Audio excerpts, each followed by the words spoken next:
Hi, I'm Kyle Austin Young, and I'm about to have a productive conversation with Mike Vardy.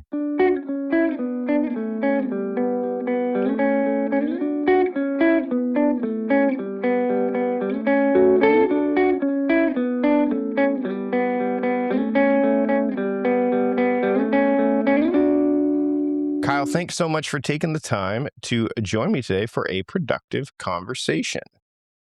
Glad to be here. Thank you for having me. So, I'm looking at the book right now, and let me just pop back. It's called Success is a Numbers Game. Achieve Bigger Goals by Changing the Odds.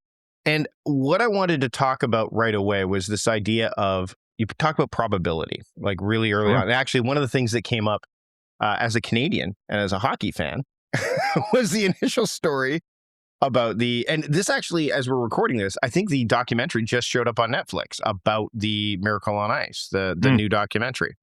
And so you talk about, as soon as that pulled me in. So every Canadian is susceptible to hockey, I think, to some degree, way, shape, or form. But one of the things that came up was the probability of success and the probability of failure. And one of the things that caught my attention right away was we lean towards thinking about the probability of failure first, which is, our minds tend to go to the negative. So how as you were working on this book in particular and looking at the idea of again, success is a numbers game, how are some of this how do you work with a client or even with the reader to try to get them to either redirect that thought pattern away from the what if I fail, what if I fail, what if I fail, or it's likely I'll fail, to maybe not fully going to I'm going to succeed, but at least leaning more in that direction?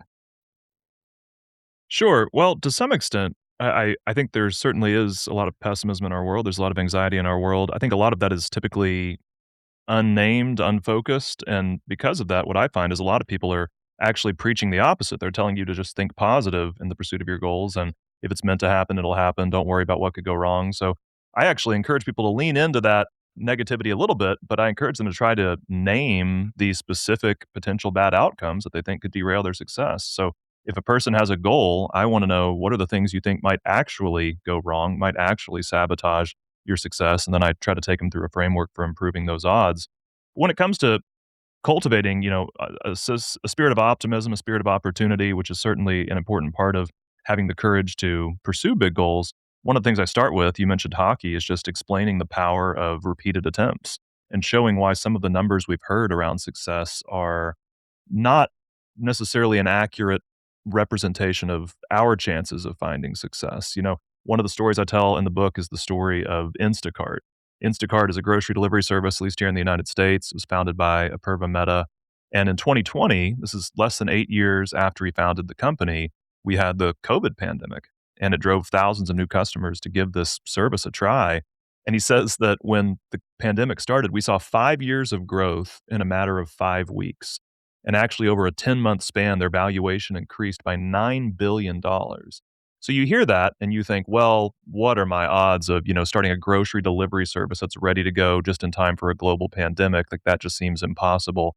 And as an individual event, that is really unlikely. But what's interesting about the Purva Meta story is he'd actually founded 20 different businesses before starting Instacart. And when you hear that, you start to think maybe it's not that crazy that one of them was in the right place at the right time. And the same is true in the example of hockey that you mentioned. The Soviet Union obviously dominated Olympic hockey for decades. I mean, they were incredible. But there were five teams that beat them at least once or tied them at least once. And that was the United States, Czechoslovakia, Canada, Finland, and Sweden. And one of the things that I did, just literally compiling a spreadsheet, going through decades of hockey data, was I noticed this trend. I was trying to find something that these five countries had in common. Why did they have success and no one else did? Was there any trend that I could uncover there?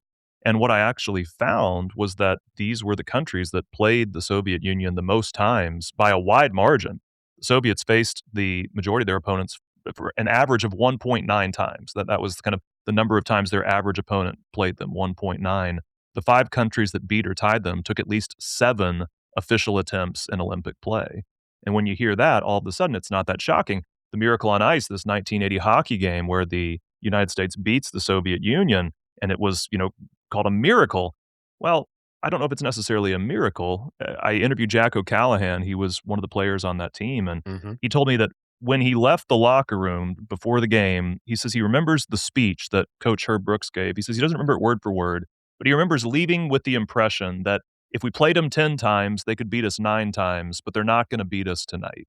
And I think that mindset is an important part of understanding the power of multiple attempts because ultimately, if I remember it correctly, the United States played the Soviets 9 times and they beat them 2 times. Is it miraculous that, an outmatched team wins 2 out of 9? I don't think that's miraculous, but you look at it as an individual event, and it seems miraculous. So there are a lot of people in history who have understood that through the power of repeated attempts, they don't always have to beat the odds. Sometimes they can play the odds and put themselves in a position where the spoils of that success allow them to pursue a long list of other goals with a new set of advantages. Apurva Mehta has all the money from Instacart if he wants to go start another company. There's actually some really interesting research that shows how the interest in hockey in the United States was just it exploded following the Miracle on Ice, and suddenly we had a bigger player base. And I'll share the stat because I think it's pretty cool. I don't have it memorized, so give me just one moment. But Sure. you can see the change in the context of the makeup of the NHL All Star team, and I Yeah, have it. In, it go is ahead. interesting. No, I was just going to say that if I recall, I think the U.S. lost to the Soviet Union earlier in the Olympics at that point, like They during lost in round an robin. exhibition game. They Yeah, got demolished yeah, they in got an exhibition game. yeah, and nobody was even. It's I think part of that story too, which is why it was called the Miracle on Ice, and I think this is where situational stuff. It happened on United States soil. They had been destroyed, or like so. All of those things told the story of this is a miracle. But to your point, it's why. Well, as we're recording this, we're about to come to the Super Bowl, right? Like they That's get right. one shot, right? Like so, it's Seattle and New England, one shot. The story behind all of this, which actually is also interesting, is I don't know if you recall, but when Seattle and New England last faced each other in the Super Bowl, there was that famous goal line stand that New England intercepted Yeah. the ball because Butler, yeah. yeah, they didn't give the ball to Marshawn Lynch, and everyone said you should, but the odds showed that you passing the ball would yield better results more often. It just happened on that one instance that it didn't work. And even in a recent press junket, I saw Sam Darnold getting asked a question by the press, and they said, "What would you do in this situation?" And he said, "Well, hold on. Do we have any timeouts left? What down is it?" Like there were so many things to Mm, take into account. And he said, if it's third down, we have no timeouts left, and we're at that position, I'm passing it. Like I'm passing it mhm. because number one, the ball, if we're on the 1 yard line, like it's either they're going to score or he's going to miss the ball's going to get dropped, the clock will get stopped because I don't want to have to. If I run the ball and we get stopped, the clock keeps going, That's and right. so it's really interesting that the odds they would still do the same play, and even Pete Carroll and everyone said I would call that play every single time because Yeah. that one instance, that's the opposite where it didn't work as opposed to, in this situation, it did. Now you probably got that stat handy for the hockey No, explosion. So I do have the stat handy, but no, that's an excellent point, and that's absolutely right, and we see that, you would think, how does winning one hockey game change your odds in the future? Well, again, it leads to this massive new interest in hockey, and what we see is in 1979, the year before the Miracle, there were 0 US-born players on the NHL All-Star team. But then if you go to the 2023-2024 season, around the time I was writing this book, there were 14 United States-born players on the All-Star roster. And a lot of people credit that to this one success that changed the circumstances and ultimately changed the odds on some of these subsequent opportunities. So that is, how the power of multiple attempts can not only get us one win, but then change our odds and sometimes give us a lifetime of wins.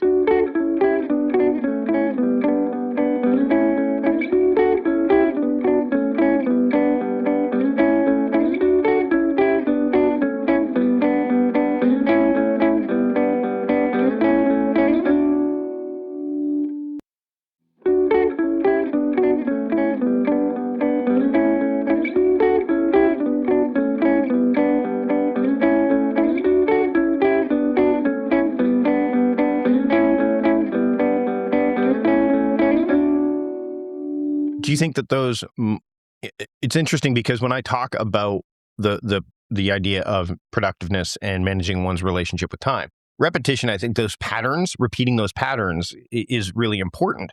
But I also dive into the qualitative stuff. So with the book being called Success is a Numbers Game, and we're looking at multiple attempts, there's obviously some data around it.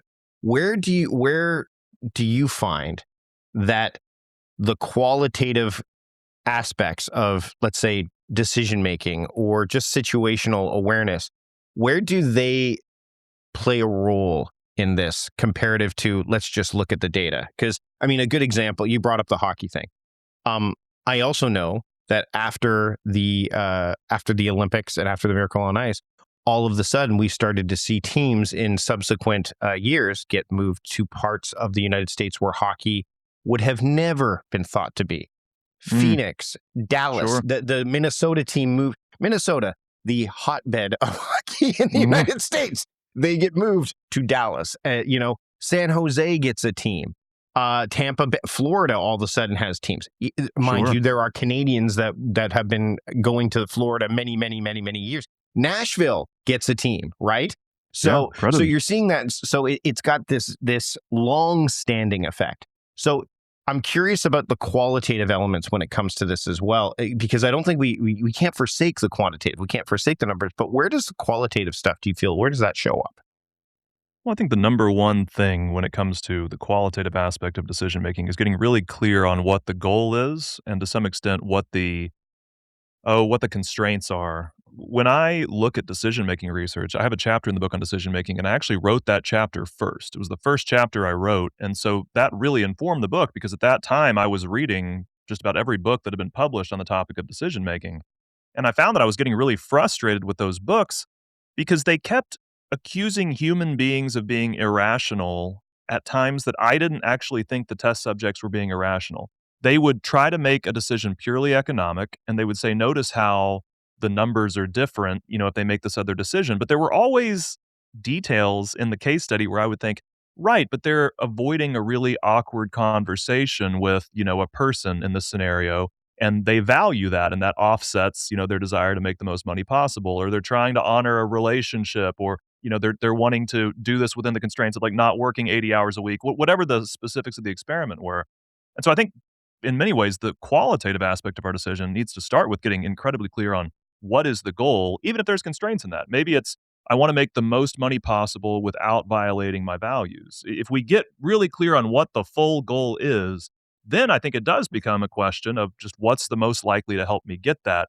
The times when I see people forsaking the odds, so to speak, and deciding against the odds, usually what I see is ultimately they haven't really defined what the goal is. They're bumping up against an objection that I would have included in the way that I stated the goal, but they didn't. And ultimately, I want to get the best job possible, but I don't want to have to move to another city. Oh, okay. They're saying, you tease it out and you realize the Yeah, goal was a little bit more nuanced than we realized. So I think that's where the qualitative aspect of decision making starts. I encourage people to create what I call a success diagram. I was If going to get there's to a that. Yeah. well, just in the context of decision making, if you're Yep. pursuing a goal, write down what the goal is and then write down everything that has to go right in order for you to get what you want. For everything that has to go right, write down beneath those the potential bad outcomes, the things that could go wrong. And what I encourage people to do in the context of decision making is draw one of those for each option you're really seriously considering. If it's do I hire candidate A or candidate B, take a minute to look and say, how does candidate A change my success diagram? Do the potential bad outcomes that I've identified get less likely to happen if I hire candidate A? Do they get more likely to happen? Do the same thing with candidate B. And it gives us a visual way to kind of map out our future and sort of test drive different options in, something that feels a little bit like a real world scenario. And so I think it is story driven, which in some ways is similar to, kind of the qualitative analysis.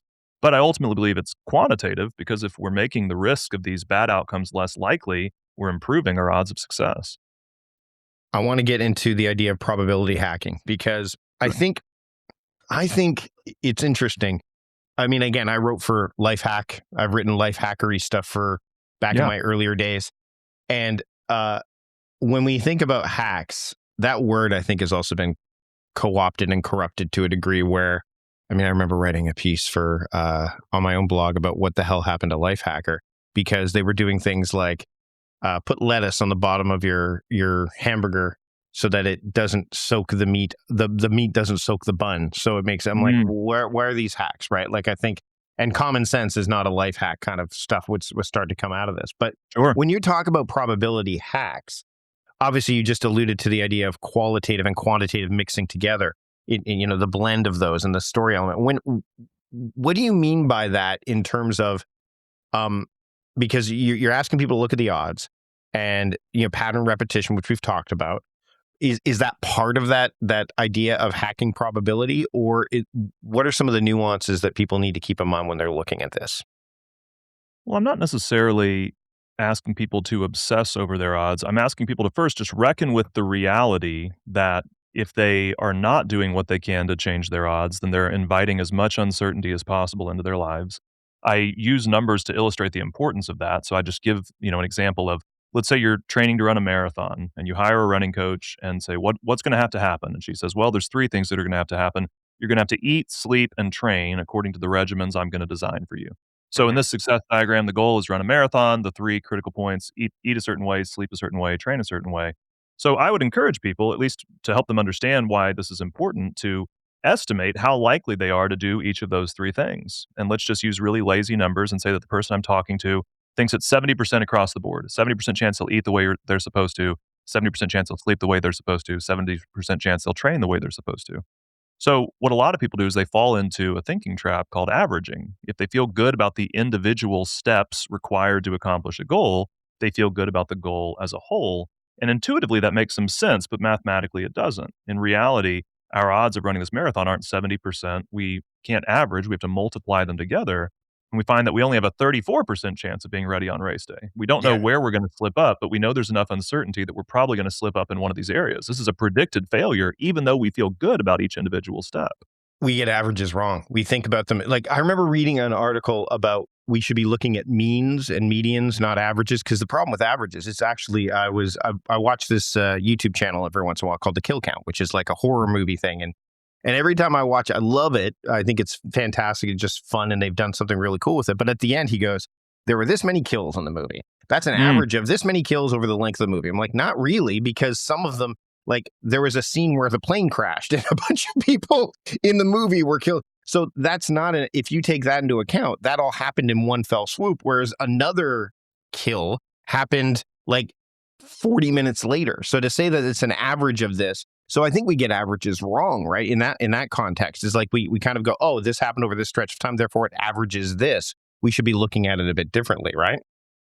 definitely. And when it comes to, interpreting sort of like macro data, I think that's even more true. In this case, the reason we can't average is it's just literally not a reflection of our odds of success as a whole. It just Hmm. doesn't, it's not even necessarily like if we were looking at median or mean, it's just not the answer. We need to be multiplying the odds of everything that has to go right together.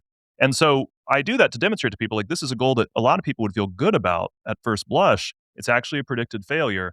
But then at that point, if you're willing to acknowledge that with me, then I can certainly probability hack with numbers. I teach people how to do that in the book, but I'm happy to do it without numbers. And an example that I sometimes share is like my first job coming out of college. I had just graduated. I wasn't in any way inspired or excited by the entry level positions I was seeing. So I decided to do something really ambitious. And I applied to become the product development director at a health organization. And I was 21 years old. If I got the job, I was going to be managing people in their 50s, 60s, 70s. A pretty ambitious thing to do. But I, even at that time in my life, whatever that was 15 years ago, decided to do what I can to change my odds. And so I identified three potential bad outcomes that could happen instead of me getting the job.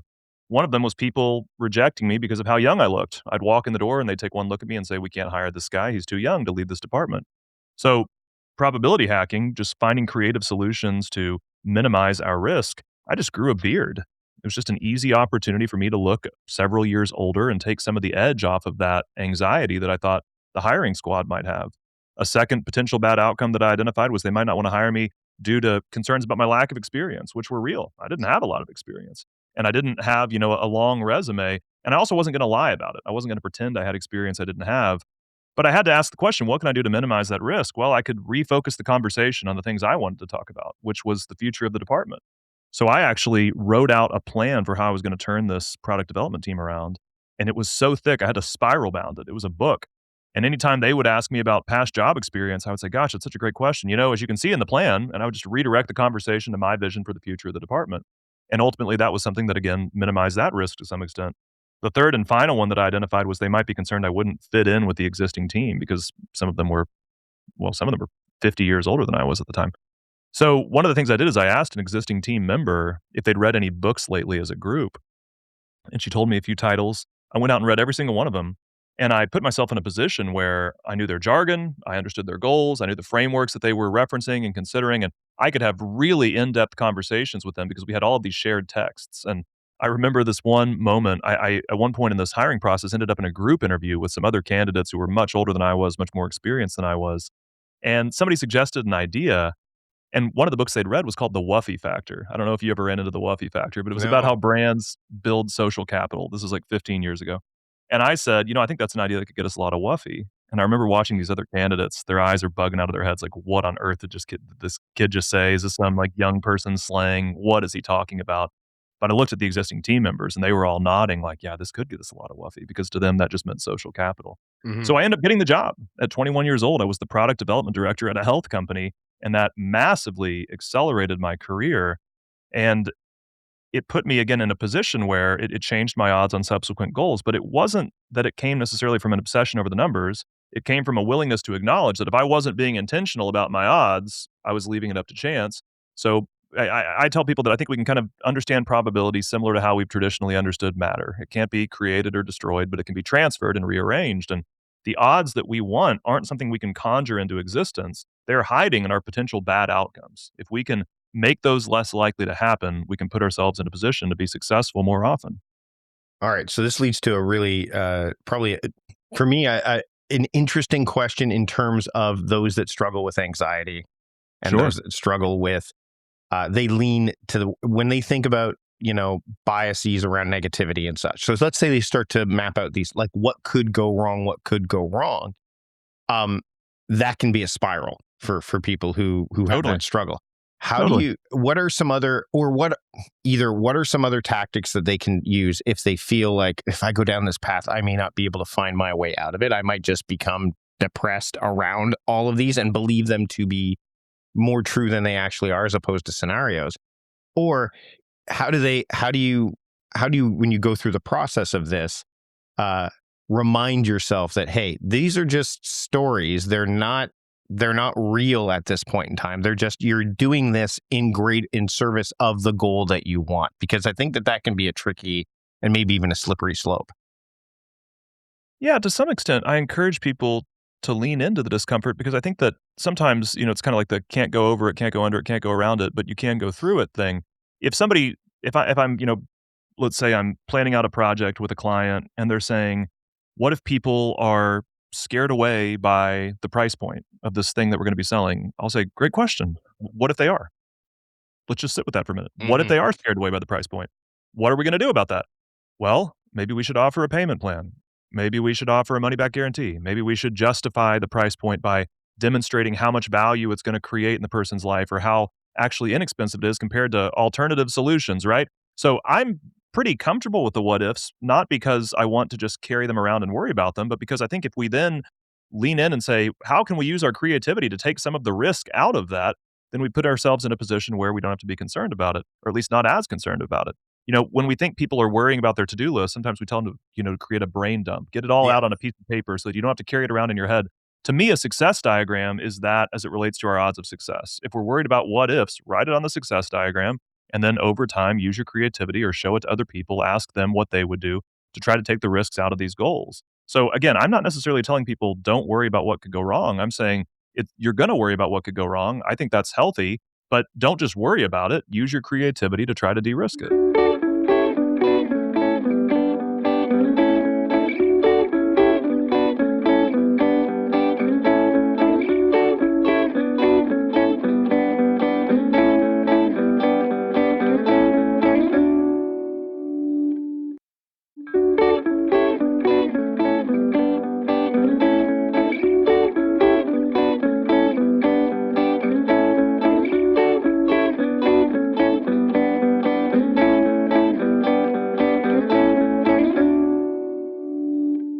I was bound to get to this question around scenarios at some point. but generative AI is something that Mm. people will often now use for these sort of things, right? They'll say, okay, well, how do I, let's look at this. And what are your thoughts around the use of AI in this particular exercise of either success diagrams or just giving yourself better odds? What do you think around that? Because I think from my vantage point, it's not an all or nothing proposition. There's nuance involved.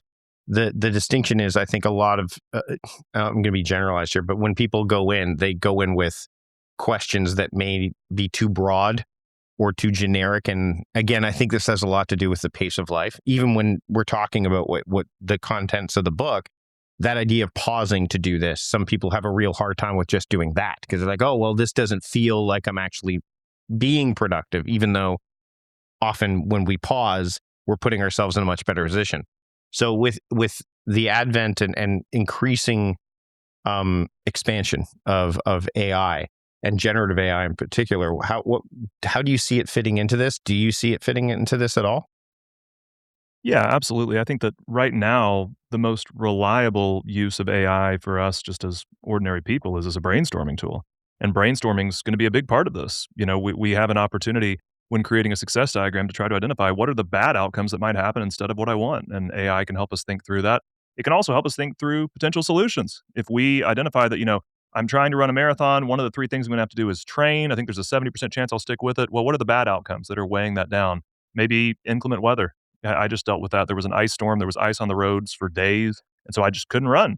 So if I did, I would have, it would have been ice skating. It wouldn't have been running. So I can theoretically go to AI and say, I'm training for a marathon, but there's ice on the sidewalks. What are my options? What can I do? And we can intuitively probably come up with some of the same ideas it would have, but maybe I need a treadmill. Maybe I need a gym membership. Maybe I need some alternative exercises. I don't know what those would be. Climbing the stairs or something that'll work out some of the same muscles without having the ability to go run a certain distance. So again, I think that as a brainstorming tool, it can play a role in several steps of this process. Uh, let's go back to the pause part. Um, for the I think that we spend too much time focusing on the ticking clock. Like time's Mm. passing. We got to hurry. We got to hurry. Again, you mentioned the to-do list. I have so many things to do. How do you encourage your clients and readers to, when they're facing these kind of things, to legitimately not just take the pause and go through success diagrams and other elements that you talk about in the book, but also be okay with that? Because there is again, a slippery slope around going too far with it. There's also a slippery slope around people who will say, well, I don't have time for this. I'm just going to forge ahead. We even talked a little bit about that before we hit record, about the idea of like just kind of, and I've done this.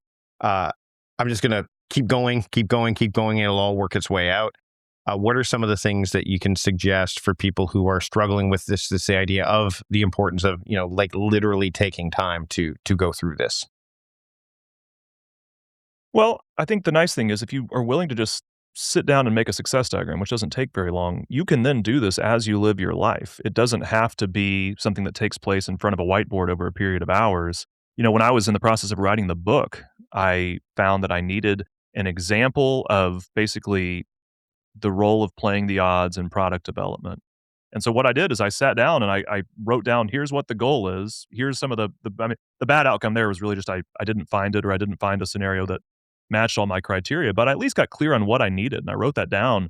And it put me in a position where I could then just live my life and wait for the opportunity to present itself, trusting that I would be more attuned to it because of the focus that I had. And I was walking through an airport, went past a Ben and Jerry's, and I had the thought of, doesn't Ben& and Jerry's have a flavor graveyard with all of their discontinued flavors? Didn't I go to that when I was, like, a senior in high school in Waterbury, Vermont? And I go back, and sure enough, and I end up learning that they have absolutely embodied this principle. Over 300 discontinued flavors of ice cream on the road to developing these novelty flavors that allowed them to become, one of the best-selling brands in the United States, despite there being some really established competitors when they first entered into the space. So again, it's not necessarily there's a slowing down component, but the slowing down is really to some extent just enough to help you get focus. If you have focus, then you can live your life, and ultimately you'll be filtering just sort of the inputs like life gives you more efficiently, more productively, and identifying solutions. Kyle, this has been a great conversation. I want to Enjoyed it. thank you for it. The book is called Success is a Numbers Game. Achieve Bigger Goals by Changing the Odds. Where can people pick up the book and where can they keep up with the work that you're doing? Yeah, you can get the book anywhere, Amazon, Barnes& and Noble, Target, directly on the Penguin Random House website, so please go to any of those e-retailers, would love that. When it comes to connecting with me, I have a website, you can go to kyleaustinyoung.com, but what's been really fun about sort of the podcast circuit is I one day just said, "Reach out to me on LinkedIn," and people did, and it's been one of the most rewarding things about this has been just waking up every day and, routinely finding messages from somebody saying, "Hey, I heard your interview, I wanted to ask a clarifying question about this," or in many cases, it's people telling me ways they've been using the framework in their own life, and that's been just incredibly rewarding to see, how this is helping people. So, Kyle Austin Young on LinkedIn, send me a message. I'd love to connect with you. I think I've responded to every single one I've received, and I intend to keep doing that. Kyle, thanks for having a productive conversation with me today. Enjoyed it.